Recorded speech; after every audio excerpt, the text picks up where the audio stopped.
مشاهدينا الكرام، معنا حاليا الإعلامي القدير المشاهد الأول في الرياضة العربية، الأستاذ مصطفى الآغا. حياك الله في برنامج انذار على قناتكم. انذار انذار خربك انذار. انا اعطيكم انذار. تفضل حبيبي، شلون شفت لنا المؤتمر وفعاليات المؤتمر؟ هذه السنه التاسعه اللي انا اشارك في المؤتمر. الحقيقه مؤتمر انا اتصور انه كنت دائما اشكو من قله المشاركه العربيه. المفروض العرب يجوا على المؤتمر يتابعوا الدنيا كيف عم بتصير، العالم كيف عم بيتطور.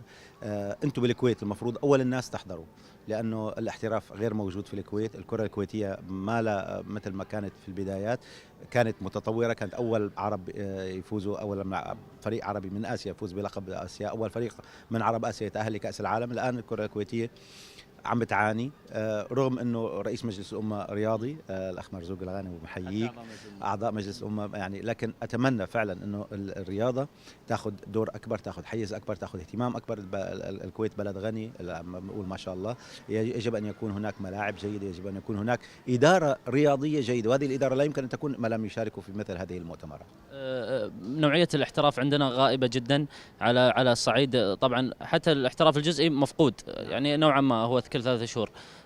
شلون يعني تحث مثلا او يعني من عندك رساله الى القيادات في الكويت يعني تنظيم بعض نفس الفعاليات هذه لتفتيح العقول والادارات بتنشيط مثلا اللاعبين ادارات؟ ما يحتاج. نتيجتكم الاخيره مع عمان بالخمسه هي لحالها تتحدث عن نفسها. انا طبعا اتحدث انه الكويت اللي كانت تفوز بالخمسه والسته والسبعه الان صار تخسر بالخمسه. اليوم القرار لكم انتم الكويتيين، اما ان تتطوروا بكرتكم وان تتطوروا برياضتكم بشكل عام. كنتم رواد على مستوى المنطقه. انا اكتب في الكويت في الكويتيه الحقيقه، ورحت على الكويت اكثر مره. عملت حفل نادي الكويت لما توج بطل الاتحاد الاسيوي. لا يمكن انه تعيش الكويت على مبادرات فرديه وعلى اشخاص. اليوم الحساوي حب يدفع للقادسيه، كان ترك القادسيه يتراجع. اليوم الاخ مرزوق الغانم يدفع في الكويت، تترك الكويت، مين يدفع الكويت؟ لازم يكون في احتراف حقيقي. يعني الى متى؟ ما أعرف يعني تنتظرون ماذا؟ حل سحري من الفضاء؟ كل شيء بأيديكم. الأخوان في الإمارات الآن مستعدين يستضيفوا كأس عالم هلأ اليوم، ويستضيف دورة ألعاب أولمبية. عندهم دبي سبورت سيتي، عندهم منشآت، عندهم ملاعب، عندهم في أبو ظبي، عندهم في كل مكان. أنت كل ما تحتاجه فقط أن يكون هناك نية وعمل صادق. ليس النية الواحدة لا تكفي، يجب أن يكون عمل صادق وعمل جماعي. الكل يجتمع. يا أخي نحن نريد ما هو أفضل. تعبنا ونحن نحكي، لكن احنا بالنهاية لسنا كويتيين. يعني بالنهاية لا يمكن نكون ملكيين أكثر من الملك. طبعا الكويت بلدنا وناسنا واهلنا.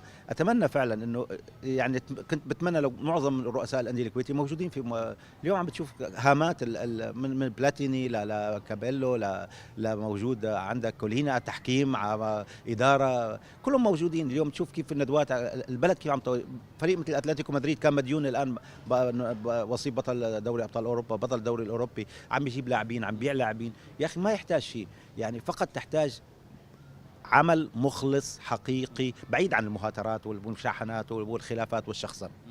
ناصر بدش ويانا. ناصر، انا دائما تعودت على الاستاذ مصطفى عنده افيهات. شنو يقول حق برنامج انذار؟ هلا اسمه سكوب، قالوا لي قول سكوب. القناه سكوب. سكوب، البرنامج اسمه انذار. انذار.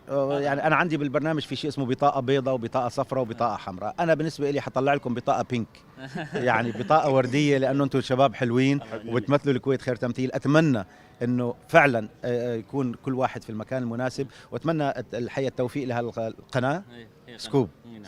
سكوب برنامج انذار. انذار.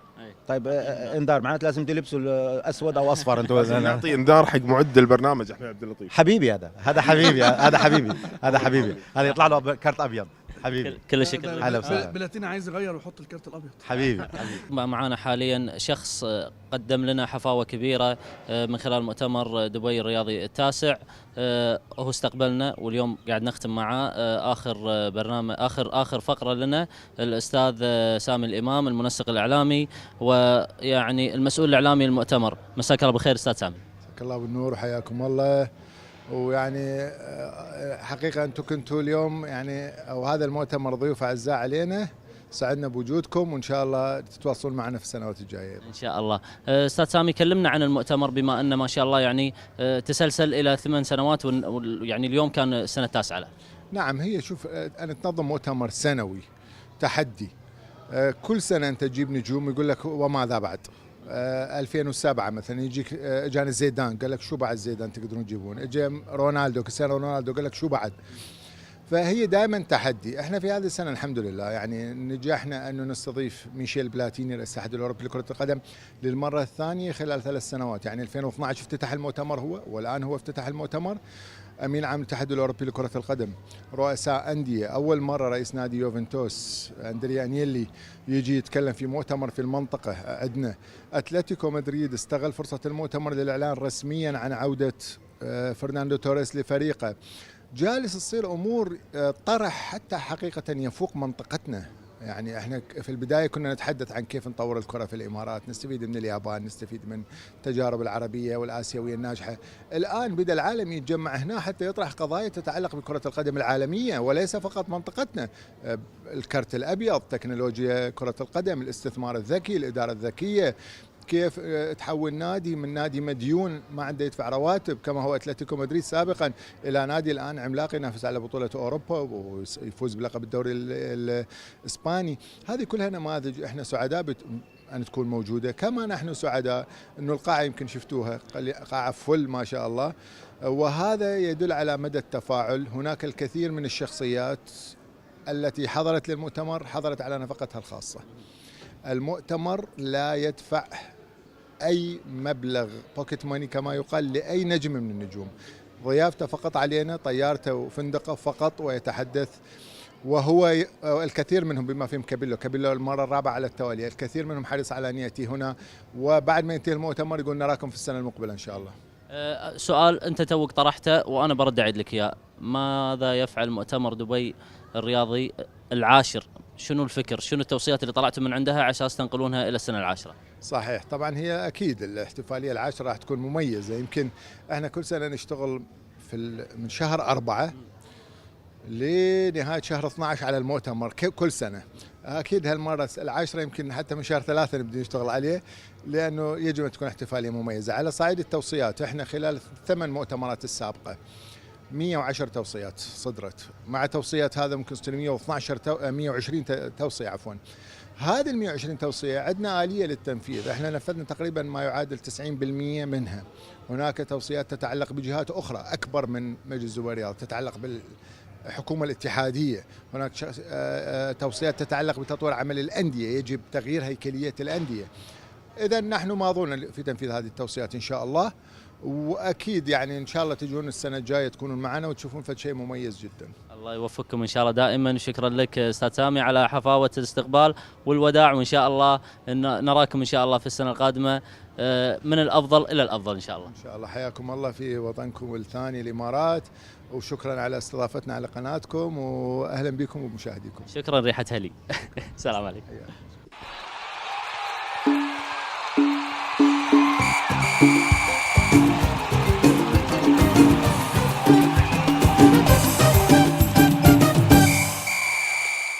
رجعنا لكم مشاهدينا من بعد ما شفنا هذا التقرير وهذه الشخصيات اللي كثر ما قدرنا ان نحاول نسوي معاهم هذه اللقاءات ونسوي معاهم هذه التقارير، وكثر ما قدرنا ان نحاول ندور احمد عبد اللطيف من بين الجمهور رئيس الاعداد، لكن للاسف ما قدرنا نلقاه.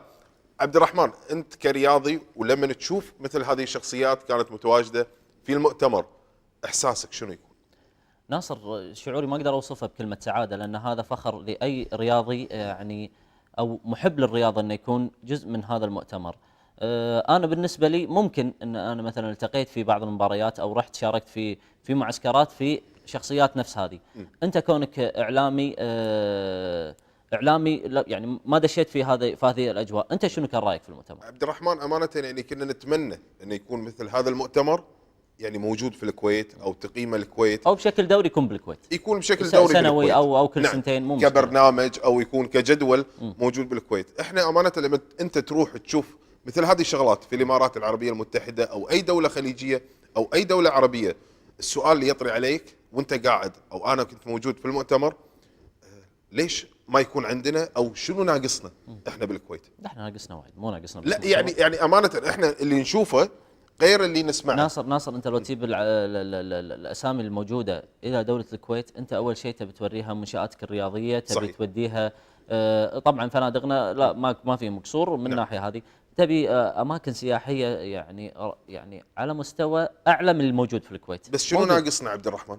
الدعم المادي. نعم، احنا بس يعني بالكويت فيها فوائد ماليه، الامكانيات موجوده، نقدر نقول يعني العقول موجوده، الافكار موجوده، حتى ابداع كل شيء ترى موجود عبد الرحمن. احنا اليوم لما نيجي نتكلم عن الرياضه ابسط شيء نقدر نتكلم فيه بالكويت، ما ندشينا بالاقتصاد او في الاستثمارات، نتكلم بابسط شيء بالرياضه. يعني واجهه الكويت انا اتوقع انها راح تكون في الرياضه، لان انا كنت متواجد وانت كذلك متواجد، المديره التنفيذيه اضوى السعيد، رئيس قسم الاعداد احمد عبد اللطيف، كلنا كنا متواجدين. ما اتوقع واحد منا ما سأل نفسه السؤال شنو ناقصنا عشان يكون هالمؤتمر موجود بالكويت. شوف، يمكن في بعض المحاولات، ويعني على ابرز المحاولات اللي وده يعني يرتقي في الرياضه الكويتيه، ترى شيء مهم جدا من اللي شفناها انا وياك ناصر. سيد فواز الحساوي، صحيح، وجوده في مكانه يعني من المحاضرين، واسمه يكون مثلا الثالث او الرابع من المحاضرين. نعم. هذا فخر كافي للكويت، أكيد. ان في مجتهدين صحيح. ودهم يوصلون بالرياضه الكويتيه الى العالميه. نعم. تملكه الى نادي نوتنغهام فورست، ترى نادي نوتنغهام فورست حاصل على بطولتين دوري ابطال اوروبا في يعني في تاريخ البطوله. صحيح. عنده بطولتين. يحاول انه يعني يرجع في نادي نوتنغهام فورست الى مصاف بريمير ليج، نعم. انه يشارك في مع مانشستر، ومع كذي يطلع في اجواء الدوري الممتاز للدوري الانجليزي. نعم. لما تشوفه انه هو قاعد يقدم ويشتري نادي ويشتري لاعبين ويروح محاضرات، كل هذا ينعكس منو رئيس النادي هذا الكويتي فواز الحساوي. صحيح. فواز الحساوي قدم مفخره الى يعني بالنسبه انا والله كنت اشوفه، كنت افتخر ان كويتي موجود في هذا المؤتمر مصاف هذيل المحاضرين على المستوى العالمي. صحيح، عشان كذي عبد الرحمن احنا ما نسينا هذه الشخصيه اللي رفعت اسم الكويت من خلال المؤتمر اللي احنا تشرفنا فيه، واللي يعني نفتخر فيه ككويتيين. ناصر، لا بعد يعني ما يصير ننسى بعض الشخصيات الخليجيه اللي هم عندهم استثماراتهم في الانديه الاوروبيه، يعني نفس قطر والامارات. هم الشخصيات هذه عندهم يعني يتملكون انديه اوروبيه على مستوى عالي جدا. صحيح، ونتمنى انه تكون عندنا عبد الرحمن اكثر من فواز الحساوي او اكثر من شخصيه فواز الحساوي عندنا بالكويت، تتملك نادي اجنبي وتكون مفخره للكويت. هذا الشيء كذلك ما ننسى عبد الرحمن عندنا كلمه خاصه من السيد فواز الحساوي لتلفزيون سكوب، خلينا نشوفها هذه الكلمه ونرجع لكم مره ثانيه.